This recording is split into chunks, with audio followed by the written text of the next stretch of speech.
Rise and grind! Previously on Kingkiller Chronicle Z, 2020 started. Once trusted institutions can no longer be trusted, we're looking forward to a sequel to the Great Depression a la a sequel to the Great War, and even the authors of these series are getting into doo-doo online. Am I so starved for content that I'm going to be discussing this book? Yes. Will I let up on book 3 jokes? No. It's been so long at this point that even characters from future books have started commenting on the matter, and we watch author after author write books just as long and half the speed with nary a drop in quality. With the postponing of major cinematic releases, we've been forced to not only expand to our collection of bargain bin DVDs, but to also to avail ourselves to whatever we can find on the various streaming platforms available to us. And all forms of human contact have been confined to Zoom calls for classes and or meetings with therapists. To even acquire a copy of this book, I had to endure Boney Island, the Gore Pit, swimming 5 days across monster-infested waters, the Path of Pain, No Man's Land, and worst of all... Huh? The 7 Trials of Monkey Lagoon? Only for SpongeBob! Only for SpongeBob!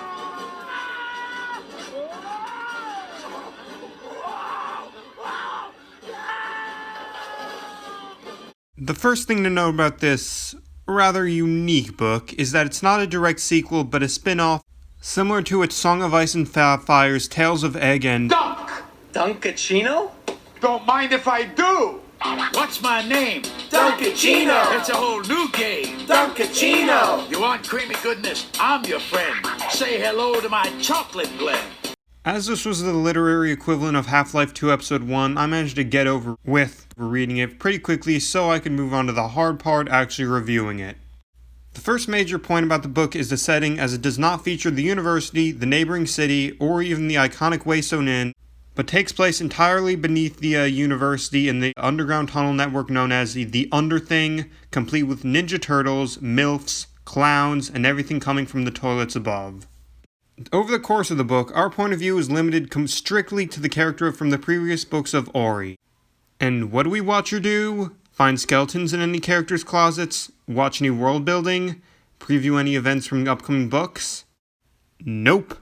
What we do get, though, is day-to-day look in the life of Ori. Nothing more, nothing less. But with purple prose. We learn that Ori has escaped to the Underthing in order to escape the utter horror and destructive force that is society. And also the sun because... The sun is a deadly laser. And also highway tax collectors. Spongeboi, God! I have 62 cents, and the government needs 6 million for taxes! The book also makes a significant note of Ori being short. So short, in fact, that to even get drunk she has to directly manipulate water and CO2 molecules to make alcohol.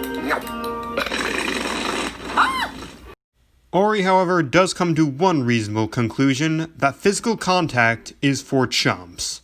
FYI, so is eye contact. Ori wakes up and starts her day with the reasonable breakfast for the time period of whole eggs still in the shell and or scrambled rocks.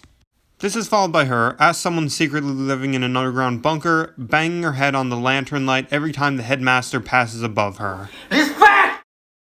One day, Ori notices something at the bottom of a pool of water and dives down to get it, but nearly drowns trying to retrieve it. You know the drill. Start the new rescue helicopter. Hey, build the helicopter. Prepare the lifeline. Lower the stretcher. And make the rescue. The new emergency collection from Lego City.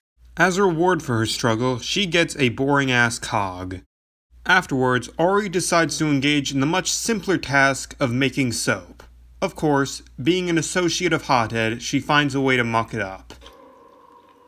Why was there bacon in the soap? I made it myself! Another thing Ori does is provide random Mad Lib personification to random objects like garbage and pieces of she finds lying around, one of which is her trusty comrade when exploring the Underthing, Agent Stone. Why don't you get a head start? Ah! Do some rock-connaissance! Rock-connaissance! Come on, that's hilarious! Later on, Ori reveals that Hothead is going to be coming to visit her in the Underthing, likely for a date, and she counts the event down like me with my online therapist. However, she realizes that she doesn't have a gift for Hothead, so then, in one of the most powerful acts of sorcery seen on screen so far, calls upon the full power of naming to create him a candle. This series is going to have some weird power scaling, isn't it? She also ruminates on the idea of her providing Hothead shelter so he can crash with her for a while. Where I've provided him with full en-suite dining, unlimited beverages, and a queen-size bed.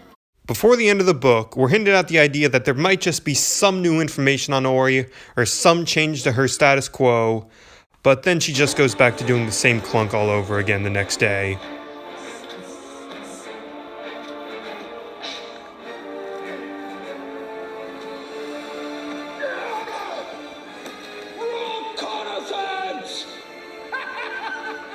Oh, and the author decides to end this book with a long rant about how we simply don't have a high enough IQ to understand his genius. Come on, people. Don't be so pathetic. Stop looking at the world through your cell phone screen. Have a real experience. Does anybody give a shit about truth other than me?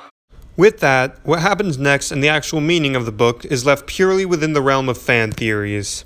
Not only that, but we're left with our cliffhanger at the Waystone Inn of the authorities very close on Hothead's trail. Here he is. That ain't SpongeBob. SpongeBob is square. I'm ready. No, you ain't. Regardless of how long we have to wait, I'm at least glad I could keep both longtime fans and newcomers informed and up to date on this classic series. Okay, so what about the Krabby Cola? We don't serve Krabby Cola, we carry Bucket Bubbler and Chum Cherry Blast. Okay, well then can I just make sure I get those Krabby fries with extra Krabby sauce?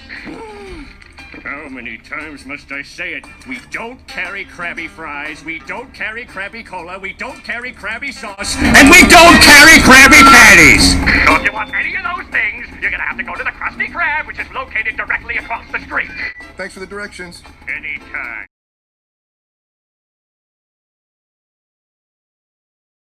Fracking pie? Fracking cake?